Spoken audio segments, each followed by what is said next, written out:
क्या स्वर्गदूत सच में होते हैं या फिर ये सिर्फ कहानियों और फिल्मों में ही नजर आते हैं? बाइबल स्वर्गदूतों के बारे में क्या कहती है?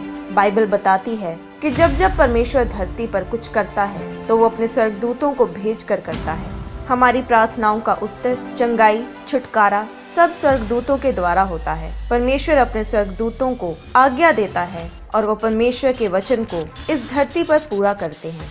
यूहन्ना अध्याय 5 में लिखा है कि यरूशलेम में भेड़ फाटक के पास एक कुंड है जो इब्रानी भाषा में बैतसैदा कहलाता है। उसके 5 ओसारे हैं। इनमें बहुत से बीमार, अंधे, लंगड़े और सूखे अंग वाले पानी के हिलने की आशा में पड़े रहते थे, क्योंकि नियुक्त समय पर परमेश्वर के स्वर्गदूत कुंड में उतरकर पानी को हिलाया करते थे। पानी हिलते ही जो कोई पहले उतरता वह चंगा हो जाता था, चाहे उसकी कोई बीमारी क्यों ना हो। बाइबल बताती है परमेश्वर के स्वर्गदूत लोगों को चंगाई देते थे।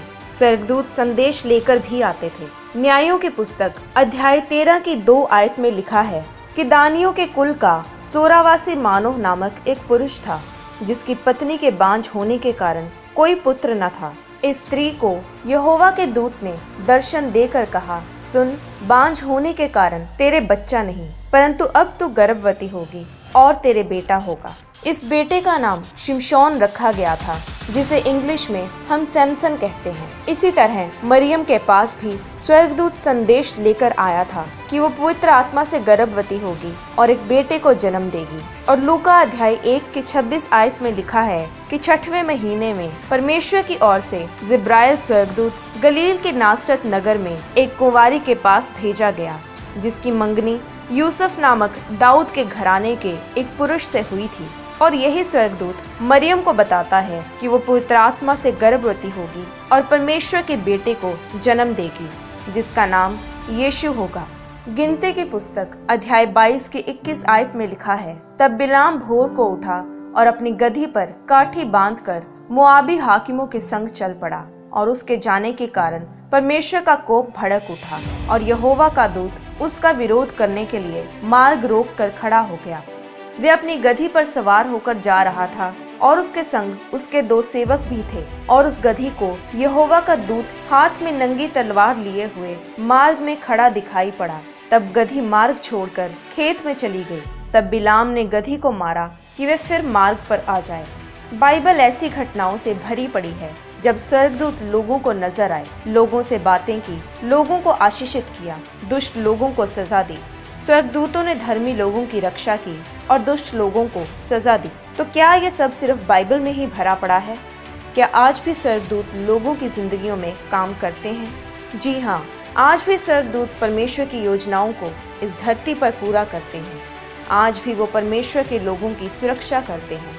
इब्रानियों की पुस्तक अध्याय 1 के 14 आयत में लिखा है कि क्या सब स्वर्गदूत सेवा टहल करने वाली आत्माएं नहीं हैं, जो उद्धार पाने वालों के लिए सेवा करने को भेजी जाती हैं। दानियल की पुस्तक अध्याय 10 की 14 आयत में स्वर्गदूत ने दानियल से कहा, और अब मैं तुझे समझाने आया हूँ कि अंत के दिनों में तेरे लोगों की क्या दशा होगी, क्योंकि जो दर्शन तूने देखा है वह कुछ दिनों के बाद पूरा होगा। स्वर्गदूत आने वाले समय के बारे में लोगों को बताते हैं। इब्रानियों की पुस्तक अध्याय 12 की 22 आयत बताती है कि परमेश्वर के स्वर्गदूत लाखों की तादाद में हैं। अगर स्वर्गदूत आज भी धरती पर परमेश्वर के कामों को करते हैं, तो फिर आज वे लोगों को नजर क्यों नहीं आते? आज लोगों को स्वर्गदूत तो नजर नहीं आते, पर उन्हें भूत प्रेत ही नजर आते हैं, और इसका कारण ये है कि वो विश्वास ही भूत प्रेत में करते हैं। 90% लोगों को पूछोगे तो वो कहेंगे कि उन्हें अंधेरे से डर लगता है, क्योंकि उन्हें हमेशा यही लगता रहता है कि अंधेरे में कोई यहाँ से ना आ जाए या कोई भूत ना उन्हें पकड़ ले। कुछ लोग अपने बेड के नीचे नहीं देखते, क्योंकि उन्हें लगता रहता है कि शायद बेड के नीचे कोई भूत या चुड़ैल है। वो अपने आप को बिस्तर में छुपाए रखते हैं। कभी ऐसा क्यों नहीं सोचते कि भूत की बजाय, शैतान की बजाय वहाँ स्वर्गदूत है। मेरे कमरे में परमेश्वर के स्वर्गदूत हैं। कमरे के बाहर, ऊपर, नीचे, सब जगह परमेश्वर के दूत हैं। लोगों को भूत चुड़ैलें इसलिए नजर आते हैं क्योंकि वो इनमें विश्वास करते हैं और आशा लगा कर रखते हैं, एक्सपेक्ट करते हैं कि हाय यहाँ पर भूत है, वहाँ पर भूत है, और होता भी ऐसा ही है। उन्हें भूत ही नजर आते हैं। अगर आप स्वर्गदूतों को देखना चाहते हैं तो विश्वास करना शुरू करें कि परमेश्वर के दूत मेरे आसपास में मेरी सुरक्षा के लिए मुझे घेरे रहते हैं। मेरे आगे मेरे पीछे स्वर्गदूत रहते हैं। जब मैं अकेला रास्ते में जा रहा हूँ तो मैं अकेला नहीं हूँ, बल्कि परमेश्वर के दूत मेरे साथ हैं। याद रखें, आप एक विश्वासी हैं। विश्वास करने वाले को विश्वासी कहते हैं। हम यीशु मसीह पर विश्वास करने से धर्मी गिने जाते हैं। अगर आप परमेश्वर के दूतों में विश्वास नहीं रखते कि वो हमारे जीवन में काम करते हैं, तो आप उन्हें कभी देख नहीं पाएंगे। अगर आप यीशु मसीह के दूसरे आगमन पर विश्वास नहीं करते कि यीशु मसीह दोबारा इस धरती पर अपनी कलीसिया को लेने आएंगे, यानी कि अगर आप रैप्चर में विश्वास नहीं करते, तो आप रैप्चर में परमेश्वर के साथ नहीं जा पाएंगे। हमारा जीवन विश्वास पर टिका है, इसलिए परमेश्वर के कामों पर विश्वास करना शुरू करो ताकि आप उसके कामों को अपने जीवन में देख पाओ। आज मीडिया ने लोगों के दिमाग को नेगेटिव बातों से भर दिया है। बचपन से ही बच्चे डरावनी फिल्में और कहानियां देखते हुए बड़े होते हैं और यही चीजें उनके दिमाग में बैठ जाती हैं। दुष्ट आत्माएं हॉरर फिल्में देखने से लोगों के अंदर आती हैं। किसी भी टीवी चैनल पर, इंटरनेट पर स्वर्गदूतों के बारे में कम और भूत प्रेतों के बारे में ज्यादा दिखाया जाता है और इसीलिए लोग सही सोच ही नहीं पाते। वो हमेशा गलत ही सोचते हैं और इस तरह शैतान लोगों के जीवन में दाखिल होता है। जो लोग हॉरर मूवीज बनाते हैं वो बताते हैं कि जब फिल्म्स की शूटिंग चल रही होती है तो कई बार उनके फिल्म सेट पर ही अजीब अजीब से डरावने काम होते हैं। एक्टर्स की लाइफ डिस्टर्ब हो जाती है। ऐसा क्यों? क्योंकि जब आप ऐसे गलत शैतानी कामों में इन्वॉल्व होते हैं तो फिर शैतान और उसकी शक्तियाँ आपके जीवन में काम करती हैं। पर इसके उलट अगर आप परमेश्वर के कामों को करते हैं, आप चर्च में आते हैं, बाइबल पढ़ते हैं या फिर आप क्रिश्चियन मूवीज और प्रोग्राम्स बनाते हैं, तो फिर परमेश्वर आपके जीवन में काम करता है और परमेश्वर के दूत आपके जीवन में आपकी सहायता करते हैं। डॉक्टर शेन वॉल्स अमेरिका की एक चर्च के पास्टर हैं। वो जब छोटे थे तब से उन्हें स्वर्गदूत नजर आते थे। बचपन से ही उन्हें स्वर्गदूत दिखने शुरू हो गए थे। जब वे 5 साल के थे और केजी क्लास में ही थे तो एक दिन उनकी कलरिंग क्लास थी। उस वक्त उनके सामने उनका क्लासमेट बैठा था। जब उन्होंने उसकी तरफ देखा तो उन्हें उसके पीछे 2 स्वर्गदूत खड़े नजर आए। उस वक्त उन्होंने अपने आसपास देखा तो जितने भी बच्चे उनके आसपास थे सब कलरिंग कर रहे थे, क्योंकि उनमें से किसी को भी वह स्वर्गदूत नजर नहीं आए। उन्होंने एक स्वर्गदूत की आंखों में देखा और उस स्वर्गदूत ने वापस शेन की तरफ देखा। उस दिन के बाद शेन ने उस लड़के को दोबारा कभी नहीं देखा। वह उस दिन के बाद शहर छोड़कर चले गए थे। पर शेन ने कहा कि उन स्वर्गदूतों का वहां होने का कोई खास मकसद था और इस बात को परमेश्वर ने शेन का विश्वास बनाने के लिए इस्तेमाल किया, क्योंकि परमेश्वर शेन को अपने कामों के लिए इस्तेमाल करने वाले थे। बचपन से ही शेन परमेश्वर से प्यार करते थे और जब वे स्कूल में थे तो स्कूल में बच्चे भी उन्हें जीसस जूनियर के नाम से बुलाते थे। पर उनके स्कूल में बच्चों को ये बात पसंद नहीं थी कि शेन परमेश्वर के बारे में स्कूल में बात करे। और एक दिन वे अपने लॉकर में कुछ सामान निकाल रहे थे। उसी वक्त एक लड़के ने शेन को आवाज दी और जब शेन ने वापस मुड़कर देखा और वह लड़का देखने में काफी हट्टा कट्टा था और उसके हाथ में चाकू था जो उसने शेन की तरफ बढ़ाया हुआ था। और उस लड़के ने शेन से कहा कि सभी से यीशु मसीह के बारे में बात करना बंद कर। तो उसके आसपास खड़े सब लड़के शेन की तरफ देखने लगे कि अब वह क्या कहेगा, पर शेन को खुद नहीं पता था कि वह क्या कहे या क्या करे। पर उसी वक्त पवित्र आत्मा ने शेन से बात की और शेन ने वैसा ही किया जो पवित्र आत्मा ने कहा कि वापस अपने लॉकर की तरफ मुड़ और लॉकर से छोटी नए नियम की बाइबल निकाल और अपने और उस लड़के के बीच में जमीन पर बाइबल फेंक और उस लड़के से उस बाइबल को पार करने को कहे। शेन ने ऐसा ही किया और उनके अंदर बहुत डर भी था कि क्या होगा अगर वह लड़का बाइबल को पार कर गया। फिर शेन ने उस लड़के की तरफ देखा और उस लड़के ने बाइबल की तरफ देखा और वापस शेन की तरफ देखा और फिर शेन के ऊपर देखा और उस लड़के का मुंह खुला रह गया। शेन को भी हैरानी हुई कि ये लड़का मेरे से तो नहीं डर सकता। तो शेन ने भी अपने पीछे मुड़कर देखा तो शेन और उसके लॉकर के बीच में एक बहुत बड़ा स्वर्गदूत खड़ा था, पर बाकी लड़कों को वह स्वर्गदूत नहीं दिखाई दिया। वह लड़का जो चाकू लेकर खड़ा था उसने शेन की तरफ देखा और वहां से चला गया। बाकी लड़कों को ये लगा कि वह बाइबल से डर कर भाग गया। उस किस्से को भी परमेश्वर ने शेन का विश्वास बढ़ाने को इस्तेमाल किया। स्वर्गदूत हमेशा हमारे साथ रहते हैं, पर हम उन्हें हर समय नहीं देख पाते, इसलिए हमें डरने की कोई जरूरत नहीं। हमें चाहे वे दूत नजर ना आए, पर वह हमेशा परमेश्वर के दिए काम पर रहते हैं और परमेश्वर के लोगों को बचाते हैं। शेन के जीवन पर एक खास गिफ्ट है कि वे दूतों को देख पाते हैं, चाहे वे कलीसिया में प्रचार कर रहे हों, चाहे वे रास्ते पर से जा रहे हों। उन्हें लोगों के पीछे, लोगों के आसपास परमेश्वर की ओर से हमारे लिए दिए गए स्वर्गदूत नजर आते हैं। आज शेन स्वर्गदूतों की समझ में इतना बढ़ चुके हैं, पवित्र आत्मा ने उन्हें सब बातों का ज्ञान दिया है।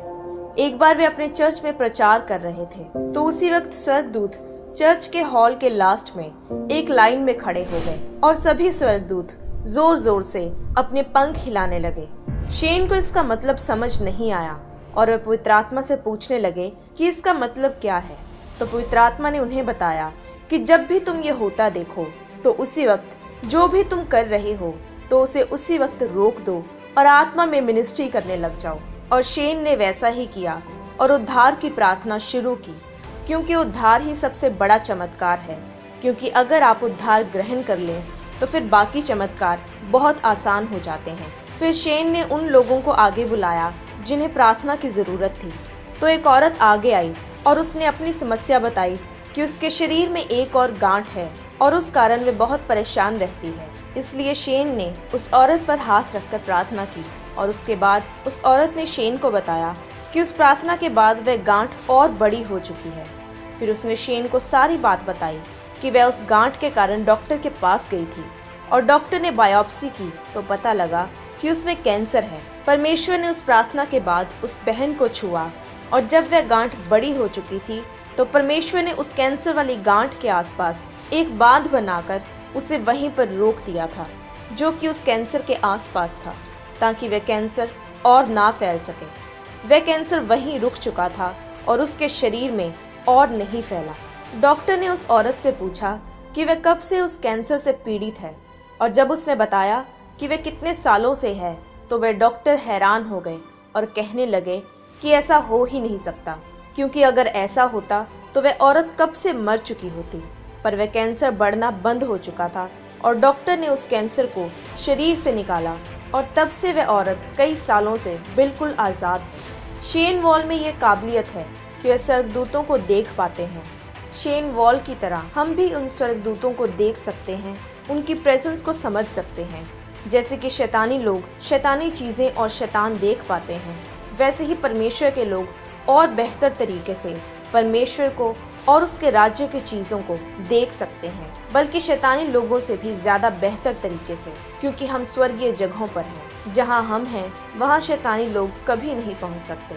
हमें आत्मिक चीज़ों की समझ होनी बहुत ज़रूरी है, क्योंकि जो कुछ भी होता है वह धरती पर शारीरिक रूप में होने से पहले आत्मिक रूप में होता है। हमें सिर्फ आत्मिक कामों की समझ होनी ज़रूरी है।